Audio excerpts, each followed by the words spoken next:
There was a very important conference this week, the second annual Defense Tech Week at Tel Aviv University, in which Israeli officials and defense industry leaders and startups and tech people and everyone kind of came together to discuss defense technology and what, especially what has come out of the recent Gaza war, what the IDF has learned, how things are changing, what about future technology. And some of the discussion focused on, drones or autonomous systems or robotics in war. And, there was a lot of discussion about how this is, I think, according to one media headline or some of the talks there, this is the first robotic war in history. That would follow the fact that we've heard in the past about previous Gaza conflicts. It's the first AI war and other types of things. So clearly technology is underpinning a lot of what happened in the Gaza war, but also a lot of what's happening in wars around the world now, like Ukraine. So, the use of more drones in places like Ukraine or Gaza, exponential increase in drone warfare, and also the exponential increase apparently in, robotic warfare on the ground. So, unmanned ground maneuvering vehicles and things like that, which can supply logistics or can use AI, artificial intelligence, to do route finding and all sorts of things.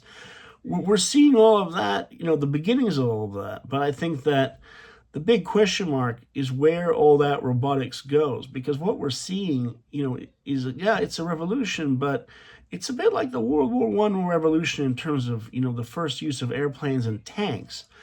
Yes, it was used in the First World War, but it took many decades until it kind of, grew to maturity in the Second World War and beyond. So the robotics and war question is interesting, but the big question I think you'd see from the Gaza war is, well, if the robotics have transformed warfare and autonomous systems, then why wasn't the Gaza war, fought faster? Why was there so much destruction in Gaza? Because actually the levels of destruction in the recent Gaza war and the number of casualties on both sides were unprecedented in terms of all the Gaza wars since 2006. So if robotics are transforming it, how are they transforming it? Are they making war worse? Are they making it better? I mean, are they reducing casualties, reducing the level of destruction?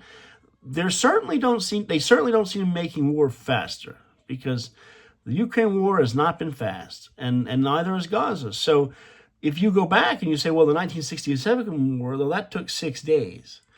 Well, the Gaza war took like 600. So robotics are great. Autonomous systems are great. AI maybe is great. But how is it actually going to transform warfare, compared to what happened in World War I, or the Franco-Prussian War, whatever? I mean, and maybe casualties are less. But the question, I think, really, it still leads to a big question mark about, what actually fundamentally changes on the battlefield. And so far, I think we're really not there. It's a lot of interesting gadgets and things that are being rolled out, but there's not a system of systems. They're not really, the doctrine is not quite there yet. And there's going to need a lot more, I think, thought to go into how to make it and leverage it as best it can be leveraged, except rather than just at the tactical level.